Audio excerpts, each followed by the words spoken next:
স্নান যাত্রার পর 15 দিন অনশরে ছিলেন প্রভু জগন্নাথ। সাধারণ মানুষের জন্য দরজা বন্ধ ছিল জগন্নাথ মন্দিরের। এই কয়েকদিন তিনি দেখা দেননি কাউকে। সে অনশর পর্ব কাটিয়ে বৃহস্পতিবার ভোর 6:30টায় জগন্নাথের গর্ভগৃহের দরজা খোলা হয়। এদিন নবসাজে দেখা দেন প্রভু জগন্নাথ। জগন্নাথ দেবের দর্শনের জন্য ভোর 5টা থেকে মন্দিরের মূল দরজায় ভিড় জমান পুণ্যার্থীরা। জানা গিয়েছে, মন্দিরের মূল দরজা বা 1 নম্বর গেট দিয়ে প্রবেশ করতে দেওয়া হবে ভক্তদের। এদিন নেত্র উৎসবের কারণে ভোরে মঙ্গলারতি হয়, বিকেলে হবে রশি পুজো। সেখানে অংশ নেওয়ার কথা রয়েছে মুখ্যমন্ত্রী মমতা বন্দ্যোপাধ্যায়ের। শুক্রবার হবে রথযাত্রা, এর সূচনা করবেন মুখ্যমন্ত্রী মমতা বন্দ্যোপাধ্যায়। এই জন্য বুধবারই মুখ্যমন্ত্রী চলে এসেছেন দীঘায়।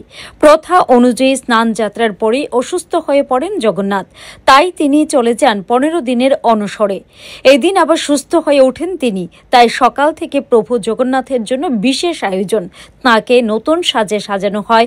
মন্দির কমিটি জানিয়েছে, এদিন সকাল সকাল প্রভুকে ঘুম থেকে তুলে দাঁত মাজানো হয়, নতুন পোশাক পরিয়ে ফুলের মালায় সাজানো হয়।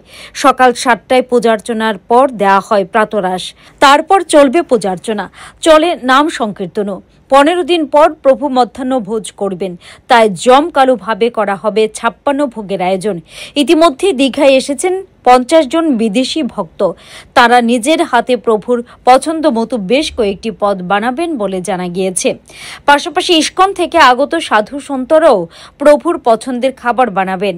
জানা গিয়েছে, এদিনের 56 ভোগে থাকবে বিভিন্ন ধরনের ভাজা, খিচুড়ি, ডাল, শুক্তো, মোচা দিয়ে তরকারি, পটলের তরকারি, বৈতালের ঘণ্ট সহ একাধিক পদ। সেই সঙ্গে থাকবে বাংলার বিভিন্ন ধরনের মিষ্টি এবং পায়েসও। Bureau report, headlines Tripura national.